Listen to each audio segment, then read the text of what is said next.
Domo arigato, Mr. Roboto. And we thank you for giving us all something to talk about as we march into the New Hampshire unknown tomorrow night. Let's get real. Is Marco Rubio truly damaged for his repetitive responses in Saturday's debate? What happens in the Granite State should have a cleansing effect on the Republican field by the end of this week, and that then means Chris Christie, who does well on the attack, and Jeb Bush seems to be gaining a few ears.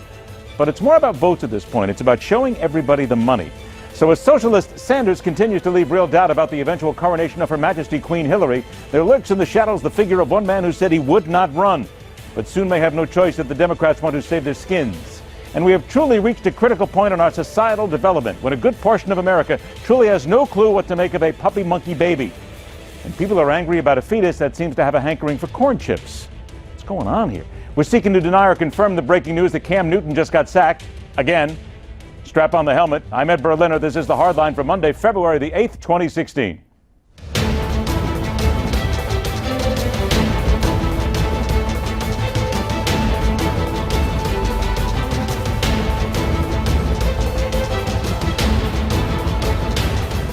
Let's dispel once and for all with this fiction that Barack Obama doesn't know what he's doing. He knows exactly what he's doing.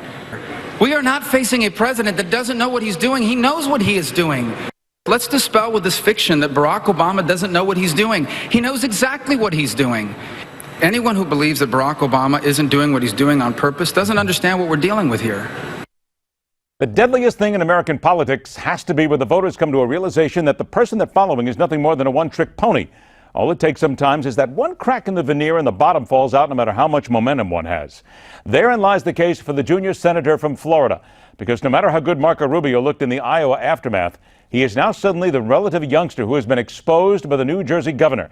And while his supporters are doing everything they can to deflect his very public stumbles, New Hampshire may not be forgiving. Let's begin there. Let's look ahead to New Hampshire, the Tuesday primary, and the very real possibility of more proof that the various polls have no clue about reality. First up, New York Times bestselling author, veteran of Operation Iraqi Freedom, and staff writer at the National Review, David French. Joined by the former Democratic senatorial aide and political contributor at The Hill, Brent Budowsky. All right, gentlemen, good to see you again, and here we go, the night before everything happens. David, I'm going to begin with you. How serious is this whole robo-gaffe of Marco Rubio, or quite frankly, are we just going to forget this in another week and move on? You know, it's possible it enters the annals of the Rick Perry oops moment.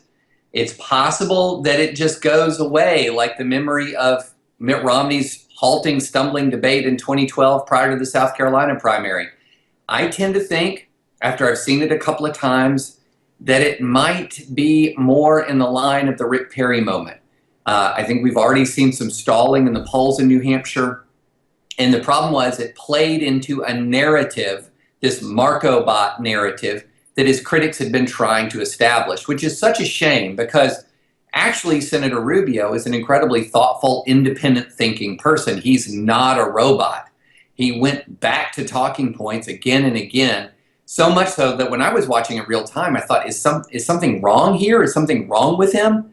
So, you know, if push comes to shove, I think it's going to be more damaging than he would like. All right, Brent, let me come to you because you're watching this from the other side, and I got to tell you, I've talked to some friends on the left who are just salivating at this one over Marco Rubio, but I still have to push back just a little bit because people say things all the time in debate that are just incredibly stupid, foolish, dumb, whatever you want to call it, and by the time we get to the next stop, everybody forgets it. So isn't it just possible that this is just another stumble like too much water when he's giving a speech? Yeah, it is possible. On one hand, if I kept giving you the exact same answer, whatever your question was 4 times in a row, our audience would be begging for mercy, number one. Number two, it clearly hurt him with the cognoscenti, the experts, the big donors, and the party leader types. It was a bad moment.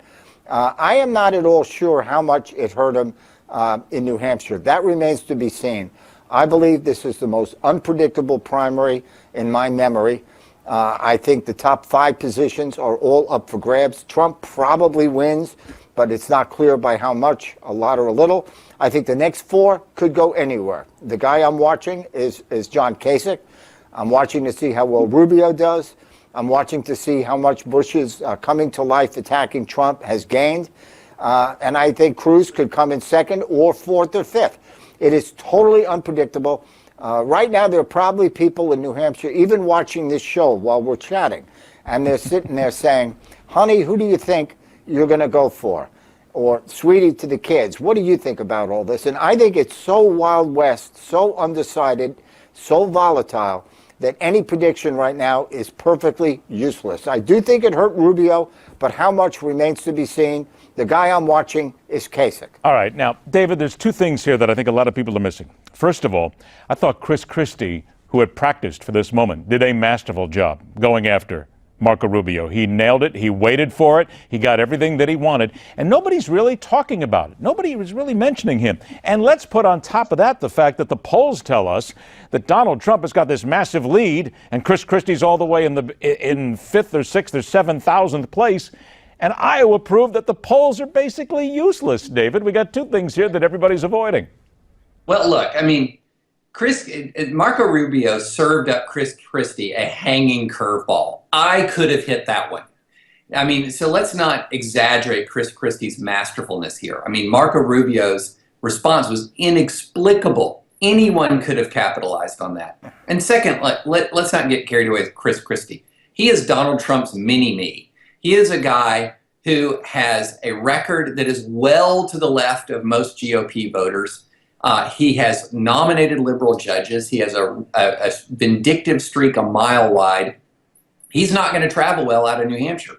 Same with John Kasich. I mean, if the New Hampshire voters are going to vote for John Kasich, they are flushing away their vote, because John Kasich will go to South Carolina and crash and burn. And if he tries to go on to the SEC primary after South Carolina, he's just going to burn brighter. This is not John Kasich's election.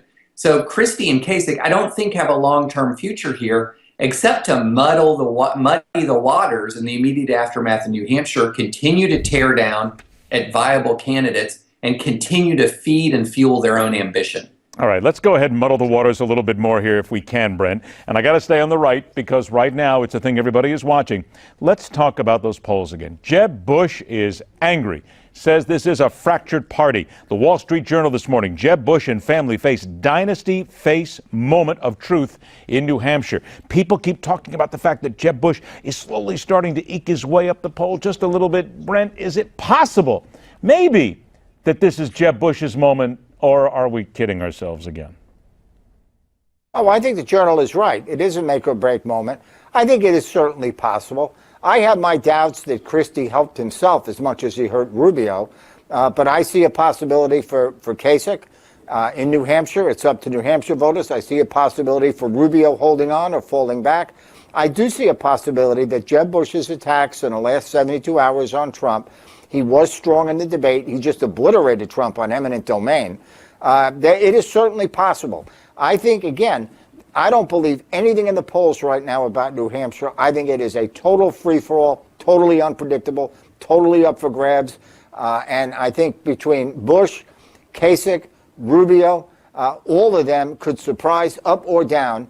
And I just think we'll have to let the voters decide. And right now, 30% or more are not decided. Hey, by the way, what happened, David, to Ted Cruz? All of a sudden, we're sitting here talking about everybody, and we're forgetting the guy who won in Iowa here. We're dancing around it here. It seems almost like it's Donald Trump versus Ted Cruz to some people right now. But Cruz is just kind of laying in the weeds.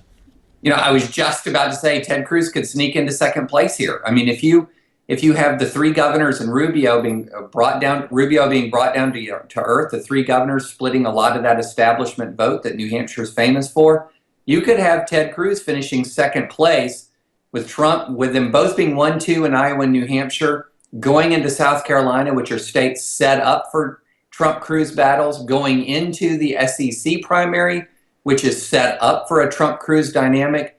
I mean, we could be looking at the quote-unquote establishment lane literally tearing itself apart in these early primaries, clearing the way for a Trump-Cruz battle going forward. All right, Brent, I'll give you a shot here because we got to at least bring the left in on this right now. I'm looking at polls, and they seem to change literally every 30 seconds with regard to Hillary Clinton and Bernie Sanders. Oh, wait a minute. Now we're hearing Joe Biden might get in, and then there's Mayor Bloomberg might. Oh, it's getting out of hand. So let's just stay on the left here right now. Do you think that Bernie Sanders will hang on to that lead and he will obliterate Mrs. Clinton come the end of tomorrow night? Well, yes, I think he will hang on to the lead. I don't know how big the margin is going to be. I can make the argument that that she closes the gap and it's closer. I can make the argument that it's 20 to 25 points. Her campaign in the last 3 or 4 days has gone totally 100% negative. They're chastising younger women for not supporting Hillary, which I think is both wrong, disgraceful, and counterproductive. It's insulting is what it is. I can make the case she does better. I could also make the case people react against the way she's been campaigning. So Bernie wins. But the margin, just like the Republican side, is very unpredictable. All right, I'll give you 20 seconds. And Brent, who do you think winds up the winner on Tuesday night in New Hampshire? Well, Bernie and Trump. How much is the question? But the key on the Republican side is who comes in behind Trump and Cruz. Who is the plan C? One of them will be a finalist, I predict, in the Republican. It won't just be Trump and Cruz. There'll be a third one. And that's what New Hampshire is all about as they fight for it. David, 30 seconds to you. You still think Trump has got this one locked up and it's second and third? I'd have to say Trump's got it locked up. Cruz may sneak into second, and then it's just a big mess after that, with New Hampshire not doing one thing to clarify this sort of establishment lane.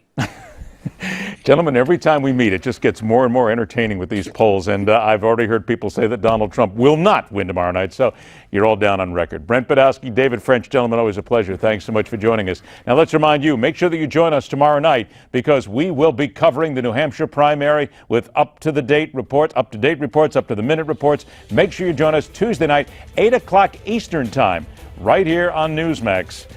And we'll give you the real skinny on what happens. Entertaining is the least word you can use for all this, right? All right, now he remains a viable candidate for president. We mentioned him. It's time for him to talk to us. Former Florida Governor Jeb Bush joins us next, right here on the Hardline. Stay with us.